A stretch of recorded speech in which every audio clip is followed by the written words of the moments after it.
नमस्कार दोस्तों, जय हिंद, जय भारत।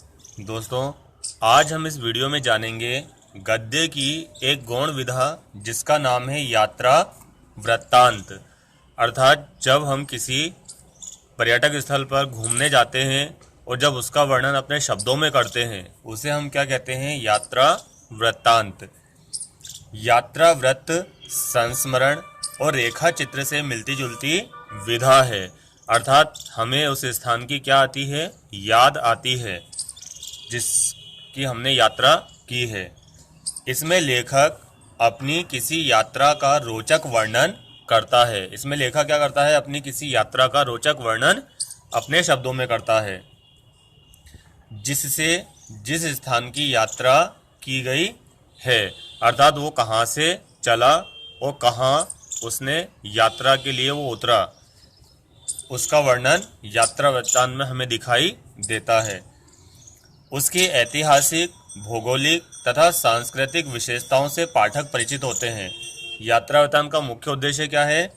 किसी स्थान की ऐतिहासिक अर्थात इतिहास से संबंधित, भौगोलिक अर्थात नदी, तालाब, पहाड़, उसकी संरचना स्थान की, और सांस्कृतिक विशेषताओं का वर्णन करना, उसको पाठकों से परिचित करवाना।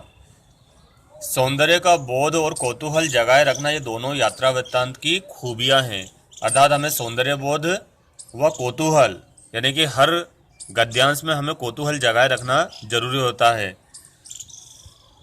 यात्रा वृत्तांत की खूबियां हैं। यात्रा वृत्तांत विषय प्रधान भी हो सकता है और विषय प्रधान भी हो सकता है। विशेषता, अब यात्रा वृत्तांत की क्या विशेषता होती है?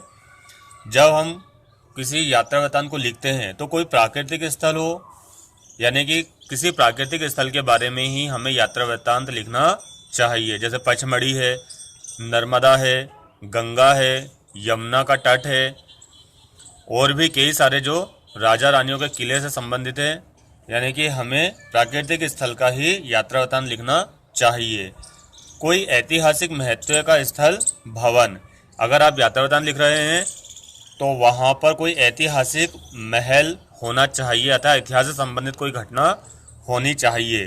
पुराण से संबंधित भी हो सकती है, इतिहास से संबंधित भी हो सकती है वो घटना। फिर अगला बिंदु, यदि भवन है तो उसका स्थापत्य कला का वर्णन हमें यात्रा वृत्तांत में करना चाहिए। अगर कोई ऐतिहासिक महल है तो हमें उसका वर्णन करना चाहिए कि राजपूताना शैली का है, मराठा शैली का है, मुगल शैली का है, या फिर ब्रिटिश शैली का भवन है। कोई आश्चर्यजनक घटना या फिर वस्तु होनी चाहिए, यानी कि यात्रा वृत्तांत में कोई आश्चर्यजनक घटना होनी चाहिए या फिर कोई वस्तु विशेष होना चाहिए।